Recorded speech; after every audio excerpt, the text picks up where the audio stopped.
Hey folks, welcome to Weekend Technical Analysis Update by InTheMoneyStocks.com, your leaders in pure technical analysis, avoiding all that Wall Street hype. This Weekend Technical Analysis Update is for Tuesday, September 4th through Friday, September 7th, 2012. My name is Gareth Soloway, Chief Market Strategist here at InTheMoneyStocks.com. All right.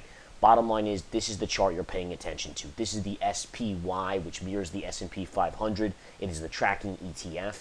And what you can clearly see is the markets have been stuck for quite some time now in what I called the nexus of the universe. And it all makes sense. Originally, when we went on up into it and I called it the nexus, people might not have understood. They might have said, oh, it just seems like a little resistance area. No, it was a major resistance area. And that is why the markets have stalled for literally 2 to 3 weeks inside of this range. And that's really what it's been. I mean, you go back to really right over here in, I guess we could call this, early August, and now we're entering September. So early August is when we first tagged that level. So for basically a month's time now, we've been hammering on the nexus, which again extends from the neckline of the former Head and Shoulders here. This is a clear-cut former Head and Shoulders. It's already played out, but the key is the neckline is still stretching up. There it is right there. And it played out all the way down to here. But this is the neckline, and that's what we originally tagged. You have a line extending all the way back from 2007 there, and that's part of the nexus. And then you have the double top high from April 2012 this year.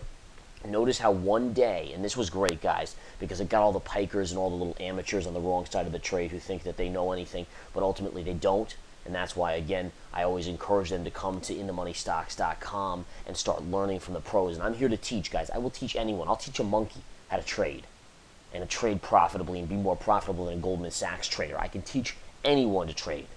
But bottom line, someone has to be willing to learn. And the point is, right here, you had a gap up above that double top high from 2012. And a lot of people were like, oh man, we just opened above that level. This is a breakout, go long, go long, go long. The media said it. Everyone out there was saying it. We said, guys, this is a fake out. You have to be able to read the charts. The charts are telling you this is a fake out. And yes, we can tell that easily. Sure enough, that very same day, the market reverses, closes back below the double top high from 2012.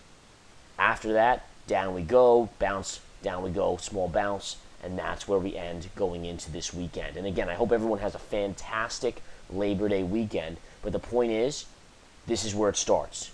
You're seeing the gyrations. You're seeing the nexus work. Literally 1 month. That's how good the nexus is. Anyone who doubted it, I hope you can see now. If you can't see, you're a fool. Just that simple. All right, so again, that's your nexus. That's been what's been going on in the market. I love it because we've entered some shorts over the last couple weeks, and they're in the money nicely for the most part, and that's what we want to do. Is we want to find PPT setups, plunge protection team. No, it's not the plunge protection team. It's price pattern and time setups, and that's the methodology. That's the proprietary methodology we've developed here, and that will lead you to the profit land. That's simple. All right, now again, what I'm going to do is flip over to the intraday chart, and the intraday chart was kind of interesting if we go back to this week, because we did have a small down week. It wasn't really a big down week. If you look going back to the close here on the 24th of August, which was a week ago from Friday, we closed the SPY at around the 141.68 level. Well, this week we closed at 141.16, so about a 50-cent drop. It was about a 50-cent drop on the SPY for the week, which is nothing. I mean, in the scheme of things, that's nothing. But again, it was a very interesting week because you started to see volatility in a week when you usually do not see volatility. Right? Usually the week before Labor Day is the deadest week of all. It's known as the quietest week because the kids are just about to go back to school, but they're not back yet for the most part. Some are, some aren't. The parents are, the trading parents, the ones who trade on Wall Street, they're now with the kids before they go back. Holidays are usually taken this week because it stretches into a 3-day weekend. So it's usually the lightest trading day or trading week of the year. However, that was not the case. The week before was actually lighter in this market. And the reason why is you had a lot of stuff going on. You started to see news out of Europe again. You started to see Bernanke-Jackson Hole speculation. You started to see other keys out there in the U.S. economy and what was the ECB going to do. All those factors created gyrations. And you could see early in the week we popped up and then pulled back. And then it was choppy, choppy, choppy, ups and downs. And then ultimately Thursday comes in, market drops. Friday, Bernanke makes comments about Jackson Hole, and this is where it got really interesting. Because initially the markets gapped up ahead of Bernanke's comments, and the gap up took us perfectly to a gap fill, which for those of us that are technical traders, that's a great area of resistance. I mean, there's no doubt about it. That notice how the market opened here, pushed up right into gap fill, which was a gap from Wednesday's close, and as soon as it hit that, it collapsed. I mean, the charts literally will tell you the news ahead of time. All right, many people think the news dictates the market. Wrong. The markets will show you in their charts what the news is going to be. All right, just like this initial speculation. Check this out, guys. I mean, this is about as perfect as you can ask for as an example. And I'm here to teach, as I said, folks. Now, by the way, the In the Money Stocks crew here, we have a 7-day free trial to the Research Center. We have a 7-day free trial to the Intraday Stock Chat. Research Center is geared towards swing traders and investors. You get live broadcasts, you get live videos, you get daily videos, you get market reports, you get hot charts and alerts with swing trade alerts. I mean, it's all inclusive, and it's awesome. And the success rate speaks for itself. But the key is here, folks, that the markets, again, went right up into gap fill and then collapsed. And notice when the collapse occurred, where did we go? We went right down to gap fill from Thursday and a little pivot low area. And that was your buying opportunity. And by the way, if you were in the Intraday Stock Chat, I bought that, as did many of the individuals in the Intraday Stock Chat, as I gave out that call to go long. And look at the bounce you got. The markets ripped up, we went through gap fill, came up, made a nice little tail, and then we started to collapse back down. You came down to the master 140.90 level, bounced, pushed through it, never confirmed below, bounced back, and this is really just choppy sideways action now the rest of the day. The volume got very light, obviously. But believe it or not, Friday's volume, biggest volume of the week. And it was a day before a 3-day weekend. Very unusual. But again, Jackson Hole comments from Bernanke, speculation on the ECB and what they're going to do. I mean, all that kind of stuff was adding to it. All right? So that's where we stand right now, folks. And again, the markets on Friday closed on the S&P up 7 points, NASDAQ up 18, Dow up 90. The previous day we had lost a little bit more, so net between the last 2 days of the week we were down slightly. You can easily see that just because this was the gap fill from Wednesday, and then this is where we ended on Friday. So you weren't quite back to that level. You would have had to have closed right up here to negate that entire move on the SPY. Going to a couple different charts. First off, we have to take a look at the dollar, guys. Now the dollar, I had a key level here. I want to show you this. Let me just erase some of these lines so we get them out of your way. And again, you can see I've been analyzing this hardcore, which is always something we must do here at In the Money Stocks because we are on the cutting edge. We are better than Goldman. We're better than every institution out there in terms of our analysis and our calls and our success. All right, that's what it comes down to. And obviously, you can take a free trial and find out for yourself. That's what I encourage you to do. But bottom line is, look at this level right here. This was the level I told my members over the last week that the dollar could go to. Gap fill, pivot high. Where did the dollar go to on Friday? Exactly there. This is just another call nailed to the penny. And sure enough, dollar bounces off of that and comes off of it a little bit. Now, at this point, I do believe the dollar has made a short-term low. All right, we'll find out next week. But at this point, again, this is a very important support. I do think it holds that. Now, again, could it eventually go below that? Yeah, eventually the dollar will go lower. But in the short term anyways, I think this is a short-term low.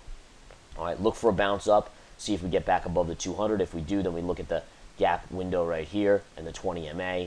That'll be a little bit of a stepping stone right there. But nonetheless, good move on the dollar. And again, it was interesting because the dollar overall ended the week lower.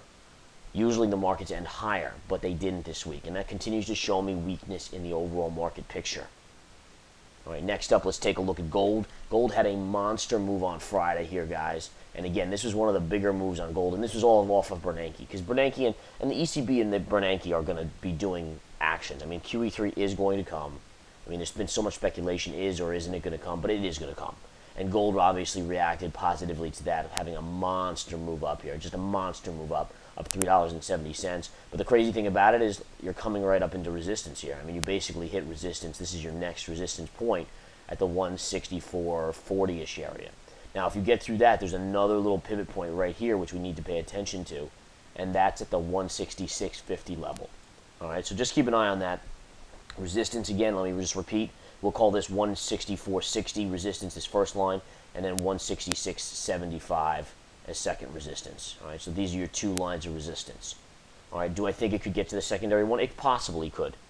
I don't think it gets through there, though. I think, again, that's probably the extent of it. First one, it easily can get through. Second one, I don't think it gets through. All right, just a little side note there. All right, let's take a look at a couple other charts out there. How's JP Morgan? JP Morgan is kind of just hovering here. It's interesting because the long-term chart on JPM is extremely bearish. If you look at this pattern here, folks, this is a clear-cut in spirit of bearish pattern. Sharp downside move, inside reversal, kind of slow float up. That is a clear inside reversal. I shouldn't say reversal, but more of a consolidation bearish type pattern. What I'm seeing here on this is very simple. Connect this low to this low. That's going to be a support line. If it comes down there, that is support. Probably gets a bounce off of it. If it breaks that, this thing is done. It's going all the way back down here and maybe even lower. So just remember that, guys. So JPM very easily could flush to that first blue line. That'll be support. Should get a small bounce off of that. If it ever breaks this line here, this thing is going down and down fast. It'll have a small bounce right here, but it ultimately will go lower. This is the pattern. I mean, the big pattern you have to respect, the macro pattern. And the macro pattern says that eventually this is going to go down. Okay? Taking a look at a couple other charts. Take a look at Apple here. All right, Apple. A little bit of a reversal, but in all fairness, I mean, for a rally, a small rally up on Friday, Apple was only up $1.37. So we've definitely seen some weakness the last few days in Apple. Apple had a monster run, though. You have to respect the run in Apple. Apple right here was at 570, and it went to 680. I mean, that's a $110 move on Apple in about a 2-month period. Just the fact that it had such a sharp move up, you got to expect it to kind of pull back, take a breather, maybe come back to the 20. Eventually, I think Apple's going to go much, much lower, but in the short term, this is just known for being one of the strongest stocks. So until things really get bad in the markets, this one probably holds up pretty nicely. Facebook, guys, on Friday went to new lows, new 52-week lows on Facebook, closing around the $18 level. Look at the pattern. The pattern told you this was going to happen. All right? I mean, just very clearly, here's your downward move. This is almost like the JP Morgan chart that I just showed you, except it's not angled up as much. This is a much tighter pattern.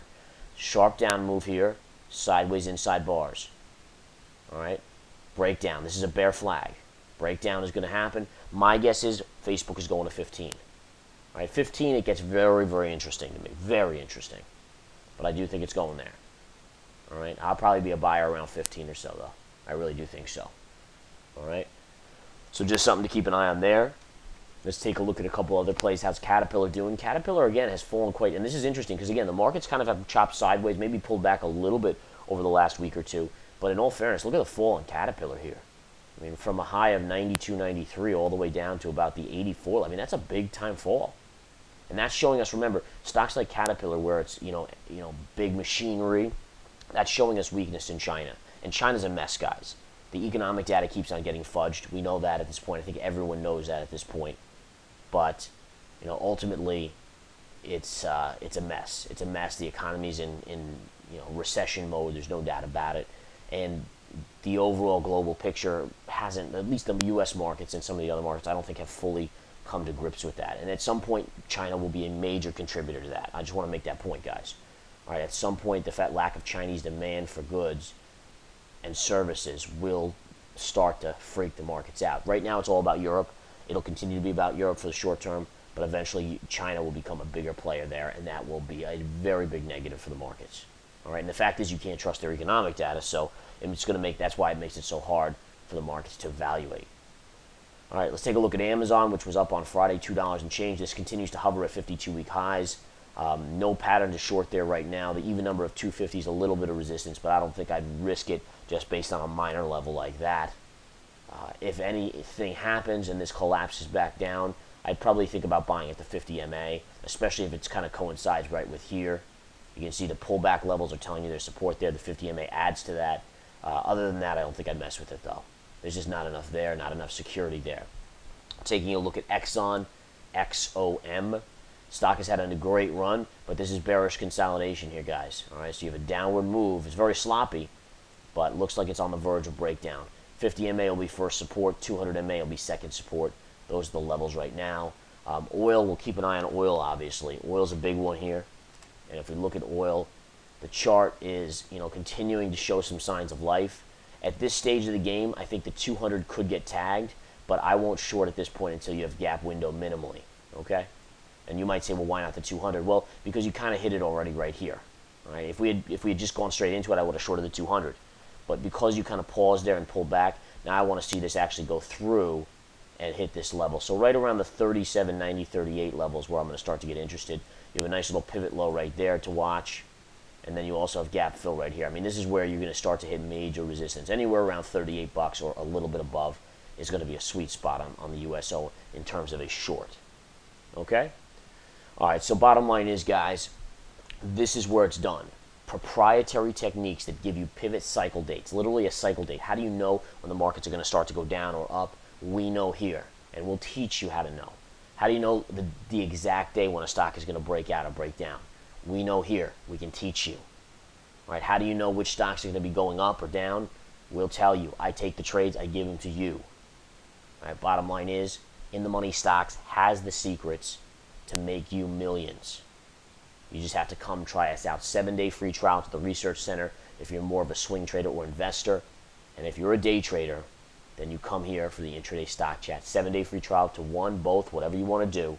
We're here for you. All right, again, one more time, inthemoneystocks.com, the leader in market guidance. And this is proprietary stuff, guys. Stuff that Goldman Sachs doesn't even know. We'll teach you. Day trading, swing trading, investing. If you want to do currencies, if you want to do commodities, if you want to do stocks, doesn't matter. Our techniques work on everything. Again, be ready. September's here. Everyone's back to work. Let's rock it. Profits to be had by all. Lots of profits, that's for sure. Take care, guys.